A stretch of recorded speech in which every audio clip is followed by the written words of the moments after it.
और हमारी कांग्रेस पार्टी के बड़े महत्वपूर्ण परिवार के सदस्य ज़ुबैर खान साहब की डेथ हुई 2 दिन पहले और आज उनके परिवार से मिलकर हमने अपनी कंडोलेंसेस दी हैं और मैं इतना ही कह सकता हूं कि उनके जाने से न सिर्फ इस क्षेत्र को, पूरे मेवात अलवर को, लेकिन पूरे प्रदेश और हमारी पार्टी को बहुत क्षति पहुंची है, क्योंकि ज़ुबैर खान जी बहुत कम उम्र से छात्र संघ की राजनीति से, NSUI से, यूथ कांग्रेस से, कांग्रेस पार्टी के संगठन से, ऑल इंडिया कांग्रेस कमेटी में हर जगह उन्होंने बहुत इंपॉर्टेंट रोल अदा किया और एक कमिटेड कांग्रेसमैन पूरे जीवन भर अपने अंतिम सांस तक उन्होंने पार्टी के लिए जो कुछ हो सका उन्होंने किया। उत्तर प्रदेश के प्रभारी रहे, बहुत महत्वपूर्ण वहाँ पे काम किया प्रियंका जी के साथ। लेकिन हम सब लोगों का, जो हम कांग्रेस परिवार के लोग हैं, हम सबका बहुत पुराना रिश्ता उनके साथ है और मुझे तो लगता है मैं उनके लगभग हर चुनाव में उनके लिए वोट मांगने गया था, कैंपेन करने गया था। तो साफिया जी, उनके दोनों बच्चों को हमने आज अपना शोक प्रकट किया है, श्रद्धांजलि दी है। उम्मीद करता हूं कि इस क्षति को पूरा करने की जो हिम्मत और ताकत ऊपर वाला देगा वो उनको ज़रूर मिलेगी और हम सब उनके परिवार के साथ हैं। लेकिन निश्चित रूप से इस पूरे इलाके के लिए, क्योंकि वो बहुत एक बेबाक और एक समझदार जुझारू व्यक्ति थे और एक धर्मनिरपेक्ष व्यक्ति थे, एक सेकुलर व्यक्ति थे, उन्होंने सबको साथ रखकर चला हमेशा और उनकी विचारधारा में कभी कोई डाइल्यूशन नहीं आया। उन्होंने सबको बराबर का इज्जत, सम्मान, प्यार, मोहब्बत दी और इसीलिए इतने सब लोग उनके जाने के बाद शोक प्रकट करने के लिए उनके घर पर आ रहे हैं। सर, उनकी स्मृति में लगा दी गई है सर, सुप्रीम कोर्ट ने एक आदेश दिया है, क्या लगता है कि लगातार जो कार्रवाई हो रही थी उसके बाद? देखिए, हम सब चाहते हैं कि इस देश प्रदेश में कहीं कानून को कोई तोड़ता है, कोई जुल्म करता है, उस पर कठोर कार्रवाई हो, कानून की प्रक्रिया है। लेकिन अक्सर हमने देखा था कि सत्ताधारी जो दल हैं, ये कहीं ना कहीं अपनी ताकत दिखाने के लिए इस प्रकार के कामों को अंजाम देते थे। अगर कोर्ट ने इस पर रोक लगाई है तो बहुत सोच समझ के लगाई होगी। हम चाहते हैं कि जस्टिस हो, न्याय लोगों को मिले, लेकिन लोगों को आतंकित करने का, द्वेष की भावना से भेदभाव कर सरकार अपनी ताकत का दुरुपयोग लोगों को डराने के लिए करे या उनको सहम कर जीने का जो एक वातावरण बनाने की कोशिश करती हैं कई सरकारें, उस पर रोक लगाई, अच्छी बात है। कोई भी कानून तोड़ता है, कोई भी असामाजिक तत्व है जो लॉ एंड ऑर्डर को अपने हाथ में लेता है, उससे तो पूरी मजबूती से निपटना चाहिए, उसमें किसी को कोई कहने में कोई संकोच नहीं है।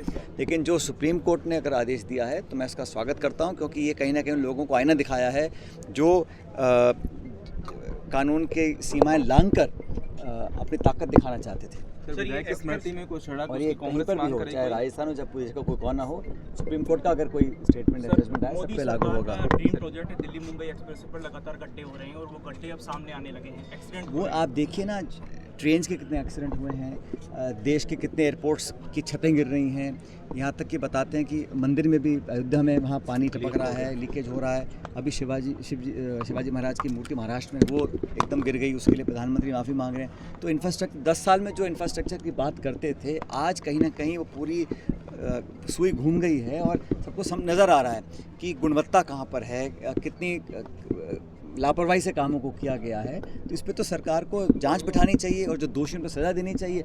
अब अगर ठेकेदार उनके नज़दीकी हैं तो कैसे उस पर कदम उठाएंगे? लेकिन पब्लिक सब देख रही है और सच्चाई धीरे धीरे सामने आ रही है। तो राजस्थान में सरकार बनी तो ये कहा गया कि डबल इंजन की सरकार है, ज़्यादा विकास करेगी।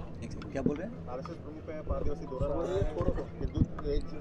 जातियों को लेकर के बात की गई है, संगठनों में बात की जा रही है। अरे वहाँ बहुत खिंचाव चल रहा है सत्ता संगठन में, चाहे वो देश हो चाहे प्रदेश हो, आपस में संगठन कुछ बोलता है, सरकार कुछ बोलती है। लेकिन मैं एक बात क्लैरिफाई करना चाहता हूँ, आरपीसी को लेकर बहुत सारी चर्चाएं होती हैं।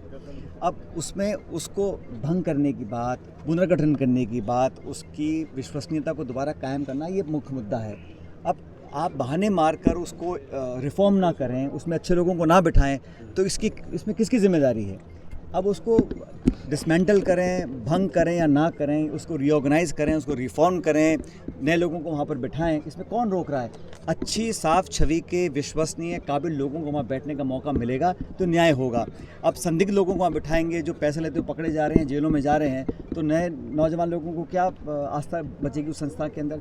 संस्था की अगर आस्था ही खत्म हो जाएगी, विश्वसनीयता खत्म हो जाएगी, ट्रांसपेरेंसी खत्म हो जाएगी, तो कौन उसमें मानेगा? तो मैं तो कहता हूँ कि इस जो हुआ है, इतने सारे लोगों को पकड़ा गया है, लोग जेलों में जा रहे हैं, अब समय आ गया कि आरपीएससी वो गंगोत्री जहाँ से नियुक्तियाँ होती हैं, एग्ज़ाम्स होते हैं, इंटरव्यूज़ होते हैं, लोगों को नौकरी मिलती है। पहली बात तो नौकरी मिल नहीं लोगों को, जो मिल रही है उसमें लोगों को लगता है कि ये तो रिश्वत लेके नौकरी लेके आ रहे हैं। तो नौजवानों के सपने टूट रहे हैं, सरकार को तुरंत कार्रवाई करनी चाहिए, बहानेबाजी बंद कर इस बहाना लेके कि भाई वो डिसमिस नहीं हो सकती, संवैधानिक संस्था है, राष्ट्रपति की मंजूरी चाहिए, देश में सब काम हो सकते हैं, उसका नाम आप भंग छोड़ दो, रिफॉर्म कर दो, आप इस्तीफे लेके नए लोगों को बैठाओ, ये सब हो सकता है, सरकार की इच्छा शक्ति है। केंद्र में भी भाजपा की सरकार थी और स्टेट में भी भाजपा की बनी, लोगों ने कहा डबल इंजन की सरकार है, विकास होगा, अपराध पे रोकथाम होगी, जो स्थिति है उसको लेकर क्या कहना चाहिए? 10 साल की जो सरकार की परफॉर्मेंस थी उसका परिणाम आपने 4 जून को देख लिया। जो 400 पार की बातें करते थे 240 पे आके अटक गए हैं।